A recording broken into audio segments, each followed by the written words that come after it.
Okay, a few minutes on what Korach was thinking, and then I want to talk about Moshe Rabbeinu's reaction to Korach. What is this story all about? The Torah doesn't really tell us. The story of Korach is extremely ambiguous, right? It says Korach takes, but it doesn't tell us exactly what he takes. He takes people, he takes minds, he convinces himself. There are 1,000 different interpretations of what that is.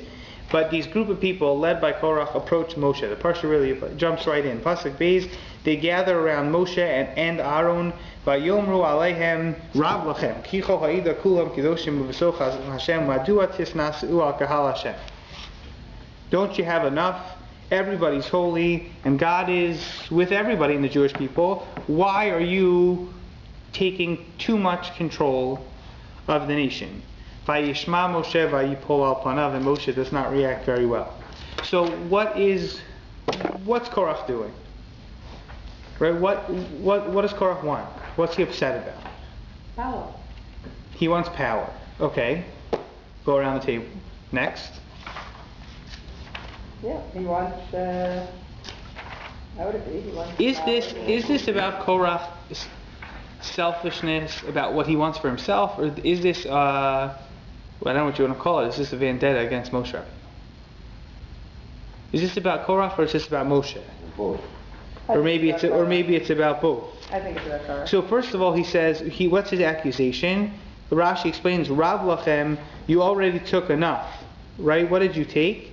If you would have taken the Malchus, that would be fine, right? If you would be the king of the Jewish people, that wouldn't bother me. But then you shouldn't give the kahuna to your brother. And if you're going to give the kahuna to your brother, then why are you also taking the Malchus? You have a monopoly on all of the power in the community. That's not fair. Interesting. Is that right or is that wrong? Ultimately, what Moshe Rabbeinu's response is going to be is that I don't make these decisions. It may look not fair, but it's coming directly from God. The way in which Korach addresses Moshe is not so clear from the Psukim. It sounds like he just makes a very logical argument, but the Midrashim and the Gemaras all elaborate about all these different ways that Korach presented his question. By the way, we were talking about Tzlafchad before. Tzlafchad's daughters also, the Torah says that they have like a very specific way of what their question was, and the Gemara says, well, actually they waited till Moshe Rabbeinu was giving a shiur, right, and then Moshe's giving a class, and Moshe says something about inheritance, and they say, well, is that really true? I know you said a different halacha, and they set Moshe up also in a certain extent. So how does Korach present himself?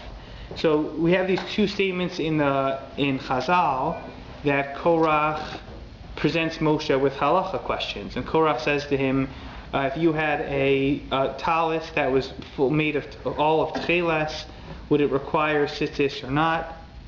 And then Moshe's response to that was, it would require it. And Korach basically laughs at Moshe, and he says, if a beged, a piece of clothing that isn't made of tcheles, has one string, and one string is good enough to cover it for the entire piece of clothing. So if the entire clothing is made of tcheles, for sure it doesn't need tcheles. That should be enough.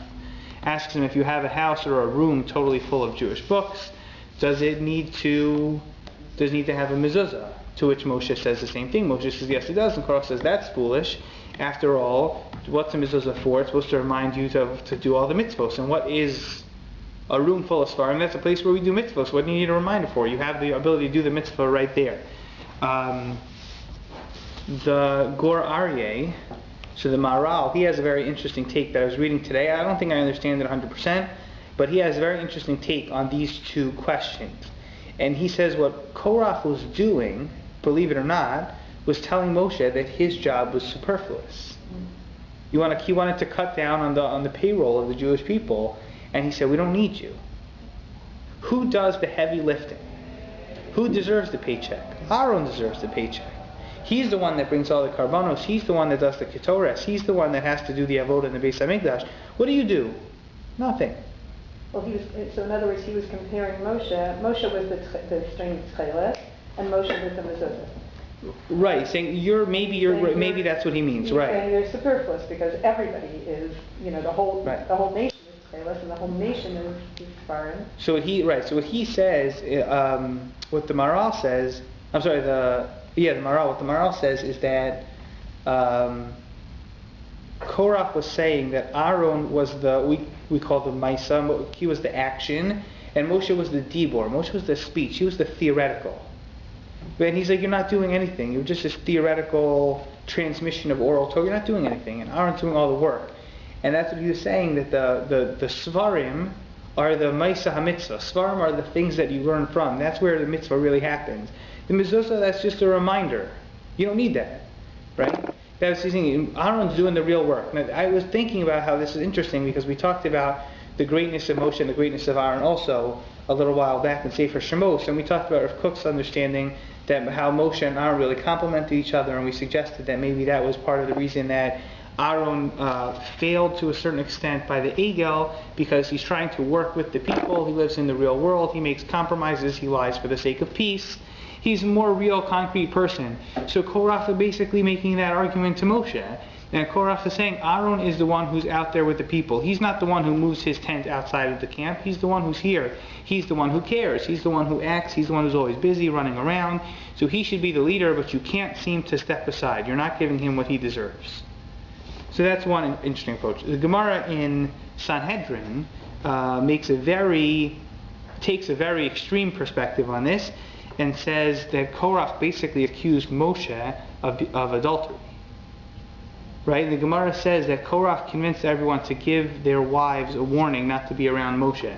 We have this concept of sota, which we read about in Parshas Naso. And the sota is a woman whose husband suspects her of being adulterous, of cheating on him, and the halacha is that in order for the woman to be found guilty, first the husband has to warn her that she should not be alone with this specific person, and then if there are witnesses that come and testify that she was indeed alone with this person, then the process goes on, and so you take her to the Beis HaMikdash if we're not sure if they were actually living together, and you do the examination there. So Korach was convincing the people that they needed to warn their wives not to be around Moshe.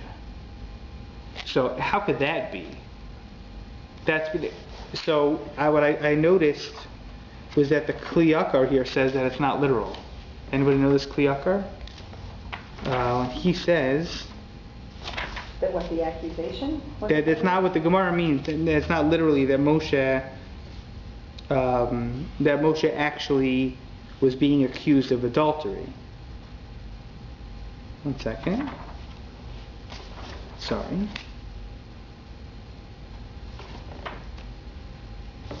I'm going to read it inside if I can find it. It didn't make the source sheet. Second. Here. V'davar zeh rachok min haseichel ma'od. He says this is very unlikely that that's actually what was happening. And we did Kabbalah lo yalfinan, etc. Elavale kaf amar Korach leMoshe. The Gemara says in that Masechta, Amru Chazal kol ha-misgaeh l'sof nichshal be'eshes ish. If someone is misgaeh, somebody becomes haughty, full of themselves, so it will ultimately lead to adultery. V'yadua shebechol makom shetimtza kedusha sham timtza gather erva. That holiness is found in places where we separate ourselves, and basically holiness can't be found in a place where people are haughty and full of themselves and they're not thinking of God. And he wasn't really accusing Moshe of being adulterous, but of being a personality that was susceptible to adultery by being haughty.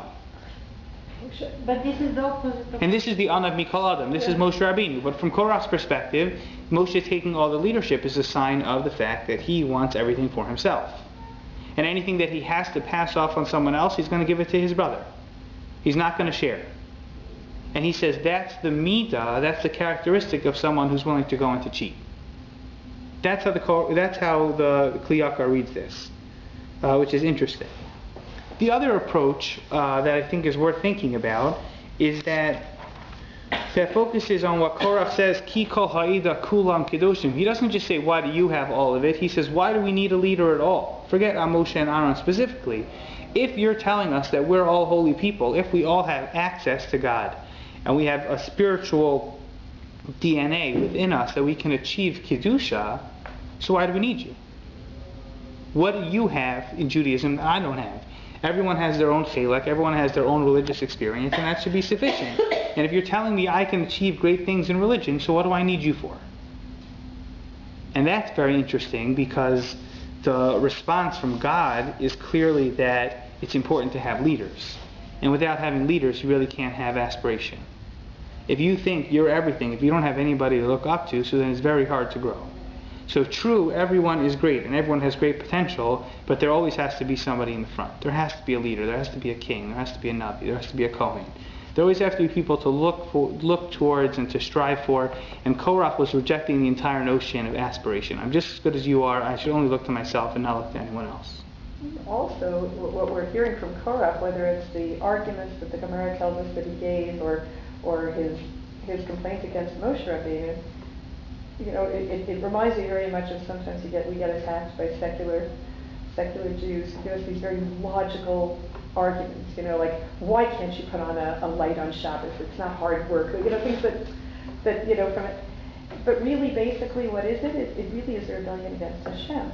Because after all, Hashem told everyone, Moshe is my Nabi. He is the prophet. He is the greatest prophet. He is the leader. Mm-hmm. And the halachas, they come from Hashem. It's almost interesting that approach, I didn't think about that idea, that maybe Korach is obsessed with the details. And that kind of reminds me of Esav, what you're saying. Remember, Esav has all these questions for Yaakov, and he goes to him and he says, what about salt, all these things. So it kind of sounds like the same thing. So that's a good idea. I didn't think about what you're saying about Korach until now, so we'll have to think about that one. What I want to focus on is Moshe's reaction. How could Moshe be accused of being a Baal Gaiva? How could Moshe be full of himself if Moshe is the Anav Mikol Adam? Moshe is such a modest person, Moshe is a benevolent person, Moshe is a kind person. If that's all true, why does Moshe react the way that he does? In source 1 on the sheet, this is what Moshe does at the end of the story. Vayomer Moshe addresses the Jewish people and he says, Bezos teideun ki Hashem shalachani la'asos eis kol ha'masim ha'ileh ki lo milibi. With this you shall know that God has sent me to do everything that I've done, and it's not from my own heart. Right? God is instructing me to do it. Im kimos kol ha'adam yimusun elef. These will die like every other person. Ufkudas kol ha'adam yipaked alehem. Lo Hashem shalachani. And if the fate of all men will be visited upon them, then the Lord has not sent me. In other words, if their life will continue on in a normal way, then maybe they were right. However, if God will show us a creation, He will create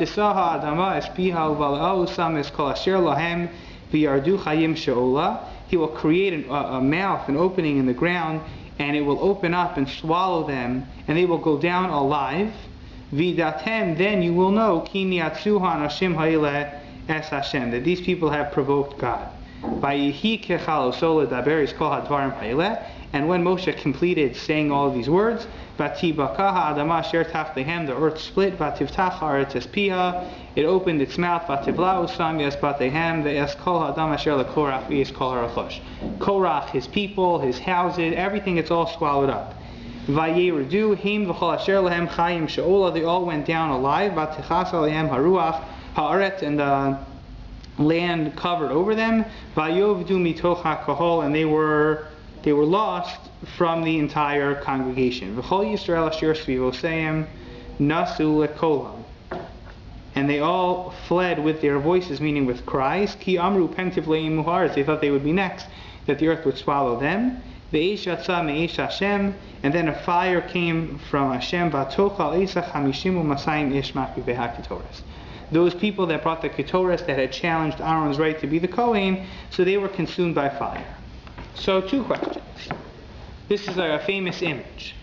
Question number 1 is, why does Moshe pick the harshest punishment for Korach? It's pretty rough. He asks not just that Korach should die, not just that he should die publicly, but Korach should die in a way that no one else has ever seen before. And why is Korach and his family's death different from everybody else that was in the group? Those are my 2 questions. So,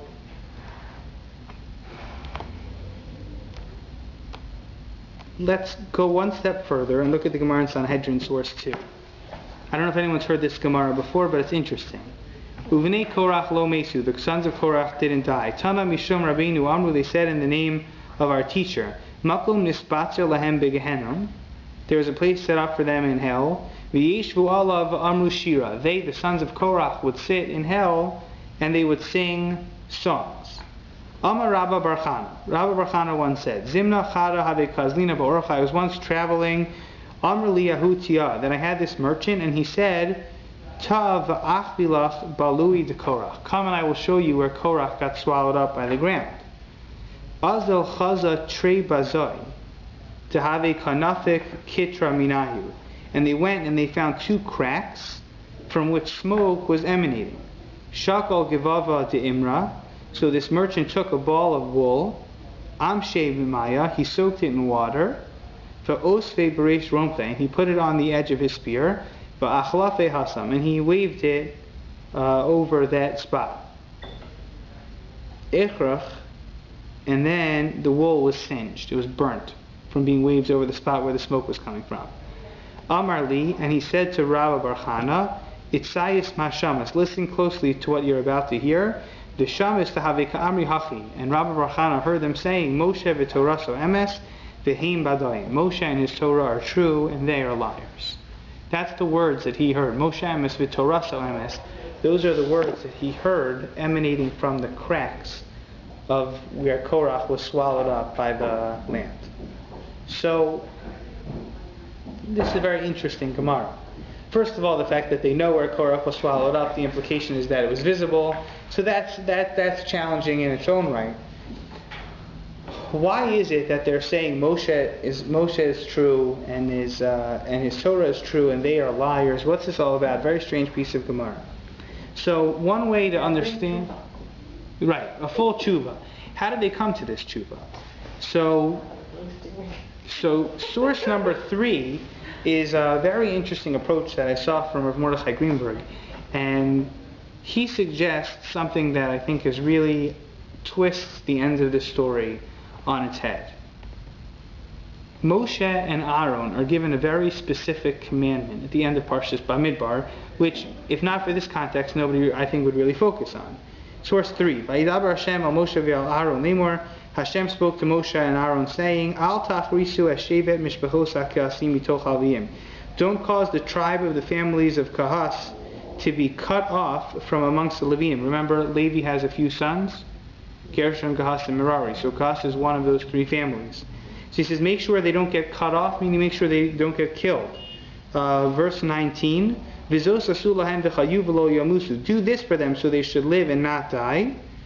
B'gishtam es kodesh ha'kadashim, when they approach the Holy of Holies, Aharon uvanav yavau, Aaron and his sons will come, v'samu osam, and they will place the family of Levi, of Kahas, ish al avodaso v'almaso, each one according to his job and according to his task.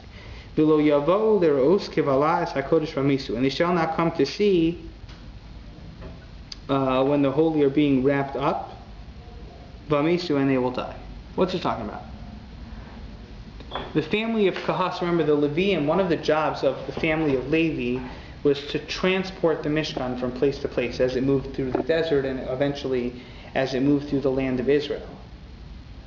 So the family of Kahas is instructed with moving the large vessels. They move the menorah, they're the ones that carry the shulchan, the mizbeach, and they're the ones that carry the aron. And this instruction is given to Moshe and to Aaron that they should be careful that the Aron be handled properly. Mishandling of the Aron would be cause for death, and Aaron and Moshe are supposed to make sure that the shevet of the family of Kahas doesn't die in the process of transporting it.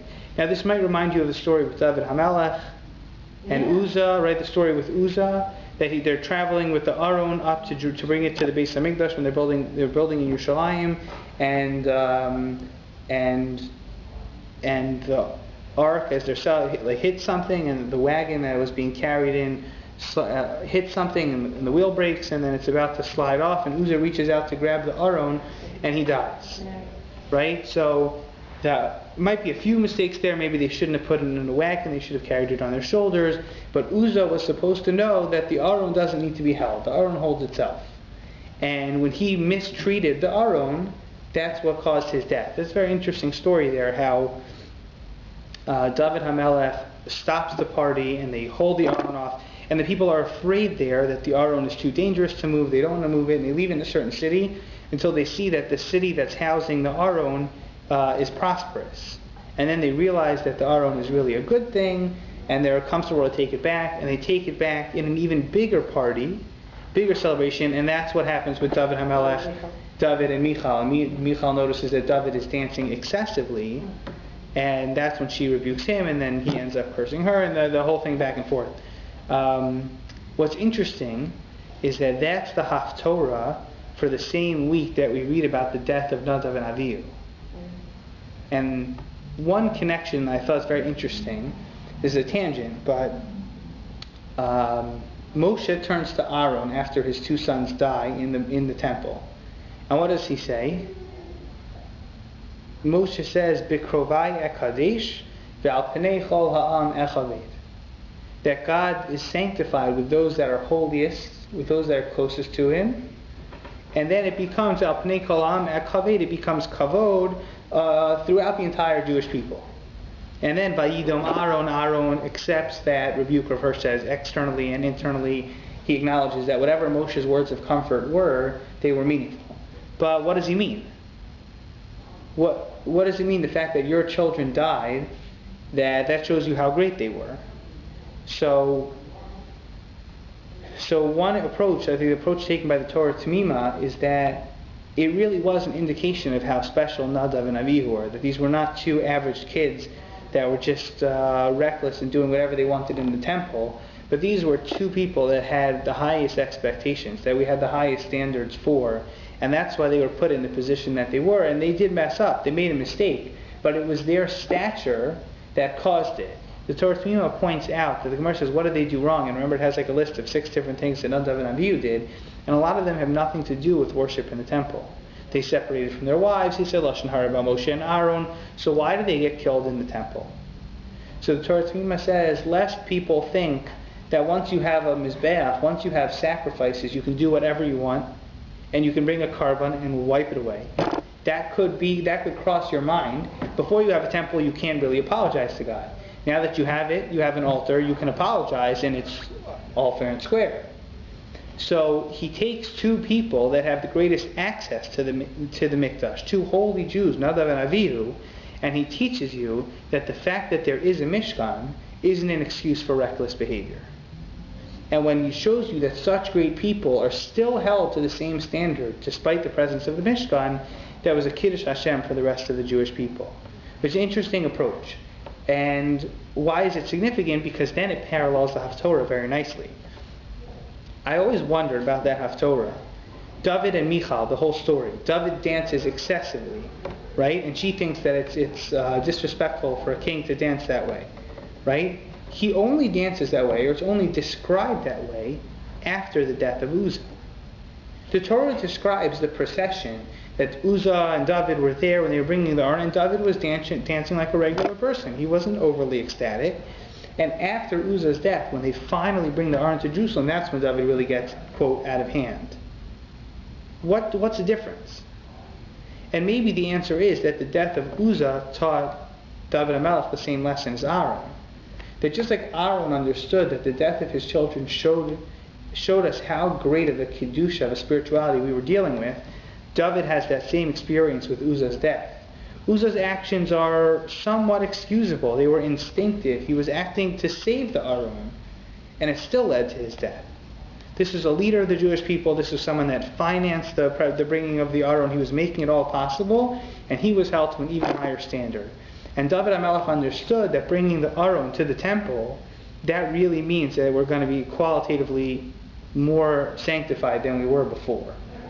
That's David HaMelech's reaction to that entire experience. But one thing to take away from there is how sensitive the Aron needs to be treated. You can't just pick it up. You can't just catch it off the floor. You can't carry it in a wagon. And this goes all the way back to to Shevet Levi and the family of Kahas. If you were in the family of Kahas and you were given the opportunity to carry the Aron, you would think that you would be thrilled to do it, right? This is an amazing opportunity.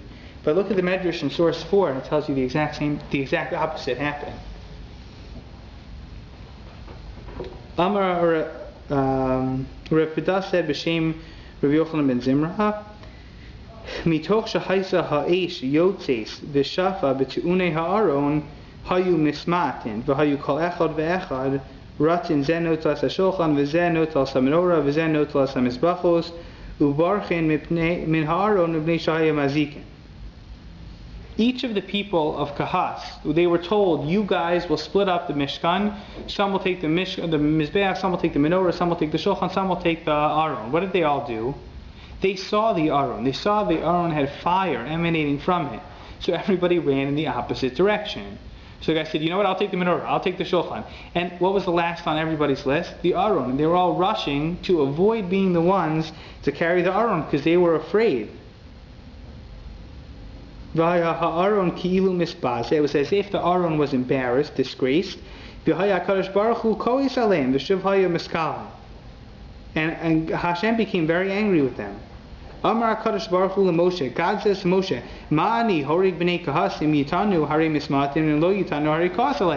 He says they don't want to carry it because they're afraid they're going to die, and I'm going to be angry with them if they don't carry it. What are we supposed to do? Nobody's willing to carry the ark. So God says to Moshe and to Aaron, have a solution. Make an institution, a solution for the Bnei Kahas, so that they won't be wiped out from the world, so that they shouldn't leave the Aaron and run the opposite direction.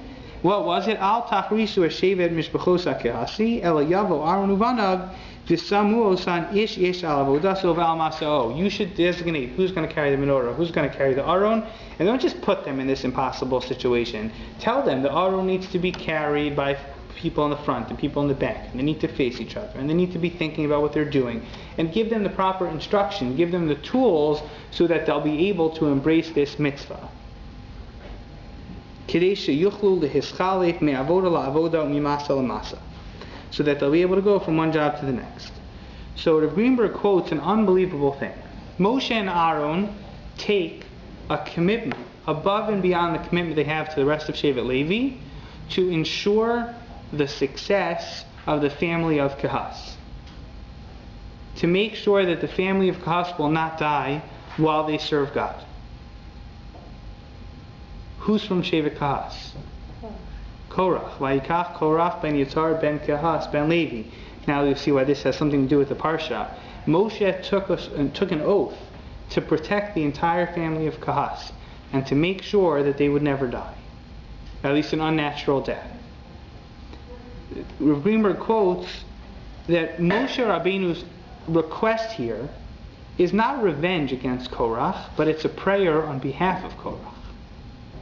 Moshe turns to God and he says, I was committed to protect this family. You can't wipe them out. You can't kill them. Because I'm still committed to them the same way that I was 4 Parshios ago.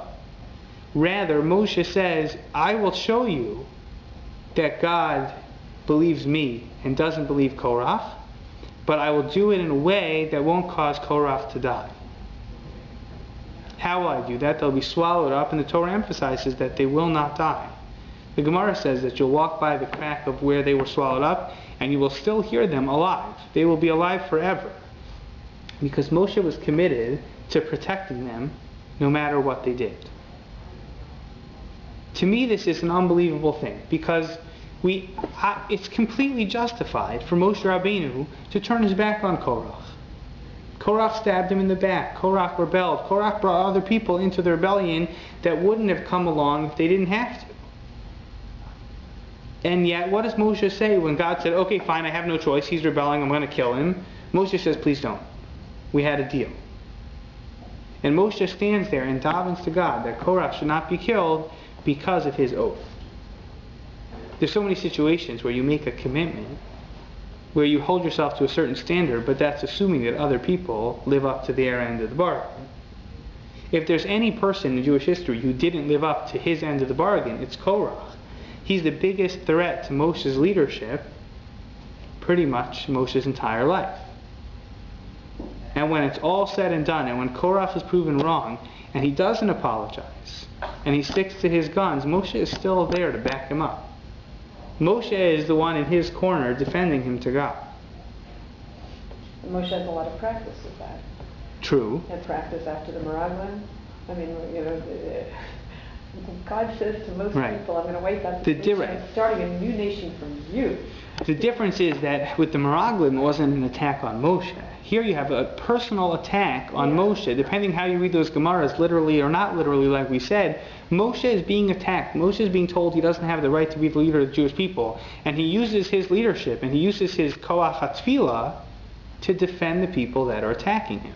That's if you're a normal person. But for Moshe Rabbeinu, I think it was harder to see Hashem attacked than to be attacked himself. And it's not just that Korach does tshuva, and Bnei Korach do tshuva, but it's that the fact that they sit in this swallowed up piece of land and they say Moshe v'toraso emes. They're not speaking to the fact that they were proven wrong. They're speaking to Moshe's greatness. That they're in that position right there. The fact that they're still alive, the fact that they're present to make that testimony is a credit to Moshe's defense of them. And I think that really puts a nice spin on the end of this Parsha. And I think it's a very serious lesson. I don't know if it's a lesson that we can live up to, but I think that it's a very... talk about the challenge that Korach presents, that he doesn't think we need leaders. We don't need people to aspire to. I don't think we're at Moshe Rabbeinu's level. But if you want to talk about something to aspire to, this is definitely it. Keeping your end of the deal, regardless of what other people are doing, is very difficult. We usually hold ourselves to the same standards of the people around us. You see, Moshe Rabbeinu was holding himself to a qualitatively different level of commitment than the rest of the people. Question? No. So, that to me, I think, is one of the most amazing messages of this story. I mean, the one thing we didn't really get a chance to talk about is Aaron in this story. And Aaron's also, to a certain extent, on the stand here, and he's brought into the forefront with Ketores and with that whole business. But I think Moshe's perspective here is definitely a very important one. Moshe faces a lot of challenges, right? A lot of times he's defending the people, but like we said, it doesn't really have anything to do with him. But he's still going to defend them. And maybe this is also, like we asked, this might be the difference between Korach's punishment and the other people that were involved. That Moshe only made this effort on behalf of Korach and his family because they were from Kahas. But the other Jews that were involved with Korach, they just got wiped away in a very simple death, so to speak. I mean, it was also miraculous for sure, but their death was much less impressive in the sense that Moshe wasn't defending it because they just rebelled. I think it's also worth it's worth thinking about what Korach's goals were. I'm talking about what Korach was exactly saying. Was Korach's goal that he should take Moshe's spot, or was Korach's goal just that he should uproot Moshe's leadership? And I think whatever his goal was, he clearly failed. Because Moshe shows in the way that he defends Korach at the end of this Parsha that he's head and shoulders above in terms of leadership. And I think to the way that Korach goes about this situation, the way that Korach does it, mocking Moshe according to Chazal, publicizing it without approaching Moshe on a personal level, not appreciating the fact that he had great opportunities, like the opportunity to carry the Aron, which many Jews weren't fortunate enough to have. I think that really separates between the two of them.